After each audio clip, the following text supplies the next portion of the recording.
السلام علیکم۔ زراعت کی ترقی اور حکومتی اقدامات آج کے ہمارے مذاکرے کا موضوع ہے، جس میں ہم زراعت کی ترقی کے حوالے سے اور زرعی تحقیقاتی اداروں کی جو کاوشیں ہوتی ہیں اور جو حکومتی اقدامات ہیں ان کے بارے میں گفتگو کریں گے۔ اس کے علاوہ موجودہ زرعی فصلوں کے حوالے سے بھی بات چیت کریں گے۔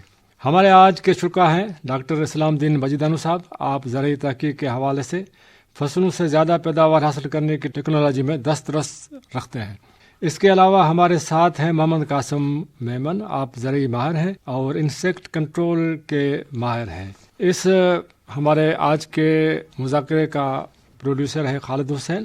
ساتھیو، زراعت کو پاکستان کی معیشت میں ریڑھ کی ہڈی کی حیثیت حاصل ہے۔ پاکستان کی مجموعی آمدنی جو جی ڈی پی کہلاتی ہے، اس کا تقریباً 18.5% زراعت پر مشتمل ہے۔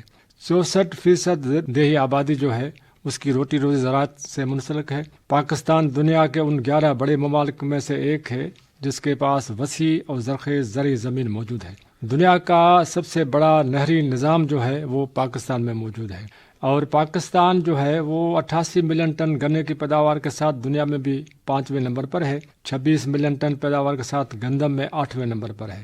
9 ملین ٹن چاول کی پیداوار میں 10ویں نمبر پر ہے۔ اس کے علاوہ اور بھی ہمارا جو ملک ہے وہ زراعت کے حوالے سے بڑی اہمیت کا حامل ہے۔ تو ہم آج اپنے مذاکرے میں پہلے تو ڈاکٹر اسلام الدین مجیدانو صاحب سے درخواست کریں گے کہ وہ جو موجودہ فصل ہے ان کی ٹیکنالوجی کے بارے میں کچھ ہمیں بتائیں، اور حکومتی اقدامات جو ہیں تو وہ اس طرح ہیں کہ حکومت سبسڈی اور کئی ایسے اقدامات کرتی ہے جس سے ہماری زراعت جو ہے وہ بڑھتی ہے۔ خاص طور پہ جو ہمارے زرعی تحقیقاتی ادارے ہیں ان میں جو سائنسدان کام کرتے ہیں یا جو بجٹیں اس میں خرچ ہوتی ہیں یا جو اجناس جو تیار کی جاتی ہیں، تو یہ ساری حکومت کی کاوشیں ہوتی ہیں۔ اس کے علاوہ آئے دن کھاد ہے یا اس طرح کی جو مہنگے کھاد ہو جاتے ہیں، تو اس میں بھی حکومت جو ہے وہ کافی حد تک اپنے کاشتکار بھائیوں کو سبسڈی دیتی ہے، اور جتنے بھی کھاد ہیں وہ سستا کر کے کاشتکاروں تک پہنچاتی ہے۔ اس کے علاوہ اور بھی کئی ایسے اقدامات ہیں، خاص طور پہ جو ابھی آٹے کا بحران ہے تو اس میں بھی گورنمنٹ یا حکومت جو ہے وہ کافی کام کر رہی ہے، اور خاص طور پہ باہر سے جو ہے وہ گندم بھی آ رہی ہے، اور کوشش یہ کی جا رہی ہے کہ جتنا یہ وقت اب بھی کیونکہ ہمارے فصل میں بھی تھوڑی دیر ہے، تو فصل آنے تک جتنی بھی گندم یا آٹے کا جو بحران ہے اس سے بھی نجات حاصل ہو سکے۔ تو یہ اقدامات ہماری حکومت جو ہے وہ کر رہی ہے۔ تو ڈاکٹر صاحب، آپ ہمیں بتائیں کہ جو ٹیکنالوجی کے حوالے سے زراعت میں جو ہمارے فصل ہیں، گندم ہے یا دوسرے فصل ہیں، تو ان کے بارے میں بتائیں کہ حالیہ جو یہ ایک تو سردی ہے، پھر یہ ہے کہ کافی فلڈ جو ہے وہ آیا ہوا تھا سندھ میں اور کافی سارے پاکستان میں، تو جو فصلوں کی صورتحال کیا ہے اور ہمیں کیا کرنا چاہیے؟ مہربانی جروال صاحب، آپ نے بہت اچھی باتیں کی سبسڈی کے حوالے سے۔ واقعی گورنمنٹ اپنا کام کرتی رہتی ہے۔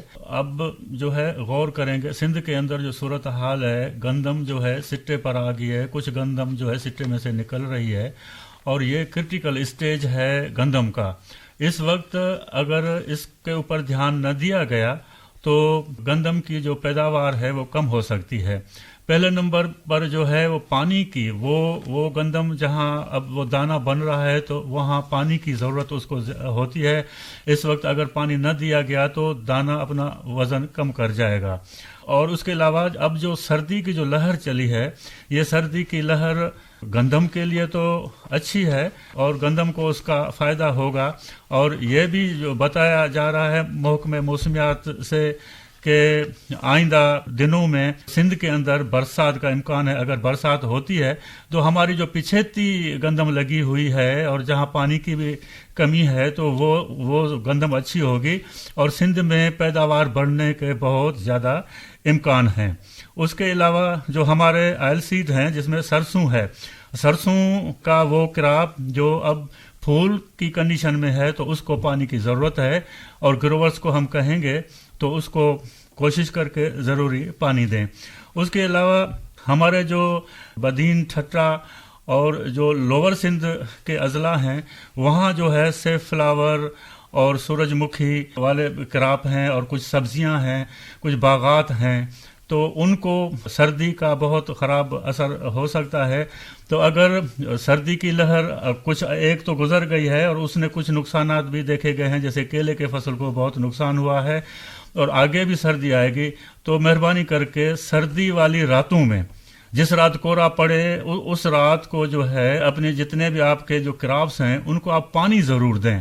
ہلکا سا پانی دینے سے بھی فرق پڑ جائے گا. تو پانی دینے سے وہ سردی کے نقصان سے بچ جائیں گے. اگر پانی نہیں دیں گے تو ان کو نقصان ہوگا. جہاں پانی نہیں ہے تو وہاں وہ کیا کریں کہ اجناس کے جو بچتو حصے ہیں یا جو ہے سوکھی ہوئی گوبر ہے یا جو گھاس پھوس ہے، تو وہ ان کو کورے والی رات میں، جس رات وہ کورا ہو تو وہ ان کو جلا کے اس کا دھواں کریں.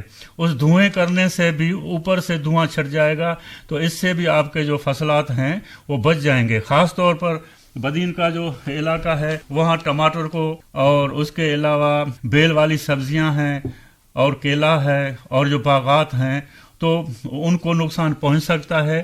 تو ان کو نقصانات سے بچانے کے لیے وہ اپنے اقدامات کریں. میں سمجھتا ہوں اگر گروور تھوڑی سی محنت کریں گے تو ان کا کراپ بچ جائے گا، کیونکہ سندھ کے جتنے بھی فصلات ہیں وہ دوسرے صوبوں سے پہلے مارکیٹ میں آتے ہیں.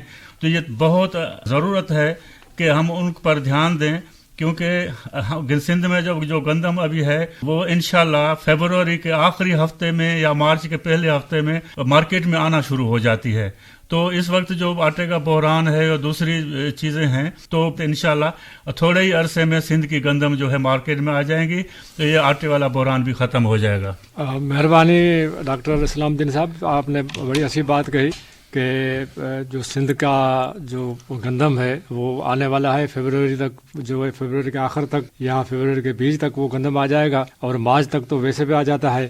ویسے بھی دوستو گندم جو ہے وہ ہمارے ہاں پورے پاکستان میں زیادہ اس کا استعمال ہوتا ہے، اور کیونکہ یہ جو فگرس بتاتے ہیں ہمیں کہ 124 کلو گرام سالانہ کے حساب سے ہم گندم کا جو آٹا ہے وہ استعمال کرتے ہیں. تو ہماری جو آپ دیکھتے ہیں کہ جو آدم شماری ہے وہ بھی کوئی 22-23 کروڑ تک ہے. تو اسی 22-23 کروڑ کو ہمیں کم از کم 3 کروڑ لاکھ ٹن کی ضرورت پڑتی ہے، جبکہ ہماری جو پیداوار ہے وہ ظاہر ہے کہ گزشتہ 2-4 سالوں سے کوئی 2.5 کروڑ ٹن تک ہوتی ہے، اور 50 لاکھ ٹن تک یا کبھی 40 یا کبھی 30 لاکھ تک ٹن تک کمی ہوتی ہے. لیکن اس سال سردی بھی اچھی پڑ رہی ہے، اور گزشتہ جو بارشیں تھیں تو اس سے بھی زمین جو ہے اس کا جو زمین کچھ اچھی ہو گئی ہے، کچھ ڈیولپ ہوئی ہے. تو اس سے بھی گندم جو ہے وہ انشاءاللہ زیادہ آئے گی، تو ہماری جو مشکلات ہیں گندم کے حوالے سے، آٹے کے حوالے سے، وہ ختم ہو جائیں گی. محمد قاسم محمد صاحب، آپ جو گندم ابھی کھڑی ہے تو اس میں جو جیتوں کے حوالے سے، انسیکٹ کے حوالے سے کیا دیکھتے ہیں؟ کیسی کراپ ہے، کیسی فصل ہے؟ مہربانی جنوار صاحب، جیسا کہ مجیدان صاحب نے بات کی کہ آج کل گندم جو ہے وہ اس پوزیشن میں ہے، اور جو میں نے دیکھا ہے، جو میں دیکھ رہا ہوں کہ گندم میں جو محلہ ہے وہ زیادہ بڑھ گیا ہے، مگر اس کے ساتھ ساتھ میں یہ بھی دیکھ رہا ہوں کہ جو ہمارے ہاری دوست جیت ہے، نیچرل اینیمیز ہیں، وہ بھی زیادہ پائے جاتے ہیں. جیسا کہ آپ سب کو معلوم ہے کہ گندم جس اسٹیج میں ہے وہ دانے والی اسٹیج میں ہے.